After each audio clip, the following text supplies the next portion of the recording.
دوستو، بات تو نہیں کرنا چاہتا تھا، لیکن اب خاموش رہنا بھی جرم بن چکا ہے۔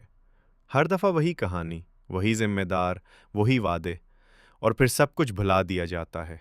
آخر کب تک؟ آخر کب تک ہمارے لوگ یوں ہی مرتے رہیں گے؟ کبھی ٹینکر کے نیچے، کبھی گٹر میں گرا کر، کبھی آگ میں جلا کر۔ کیا اس قوم کو کبھی ہوش آئے گا؟ دوستو، ہم نے سمجھوتا کر لیا ہے۔ ہم نے مان لیا ہے کہ یہی ہماری قسمت ہے۔ 2 دن رونا، پھر وہی مستی، وہی مذاق، وہی ہوٹلوں کی بھیڑ، وہی نشے، وہی ٹائم پاس۔ بس کسی پارٹی کو گالیاں دے دیں، سمجھو فرض پورا ہو گیا۔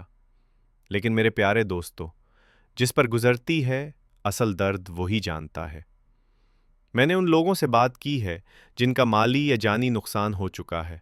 اب وہ کیا بات کریں؟ یہاں سچ بولنے کی سزا موت ہے۔ لوگ کہتے ہیں چپ رہو یا یہ ملک چھوڑ دو۔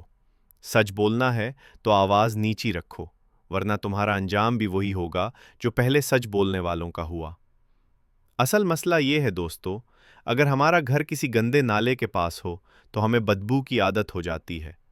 ہم گندگی کو اپنا مقدر سمجھ لیتے ہیں، حالانکہ ہمارے پیارے نبی حضرت محمد صلی اللہ علیہ وسلم نے ہمیں اسی جہالت سے نکالا تھا، لیکن ہم خود دوبارہ اسی اندھیرے میں جانا چاہتے ہیں۔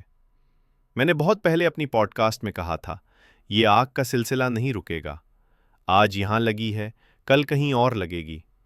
آپ یقین نہیں کریں گے، ہمیں مکمل طور پر برباد کرنے کا منصوبہ بنایا جا چکا ہے۔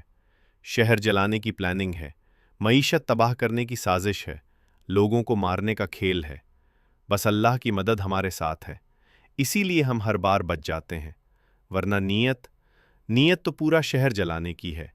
معیشت تباہ، برباد کر دو، بس یہی تماشا رہ گیا ہے۔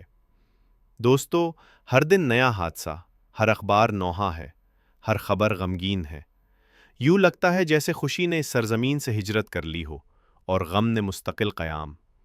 اس دن کے لیے ہی تو شاعر نے کیا خوب کہا ہے، جو تلاش کرنا چاہو تو تلاش کر سکو نا، چن چن کر میرے ٹکڑے پوری لاش کر سکو نا۔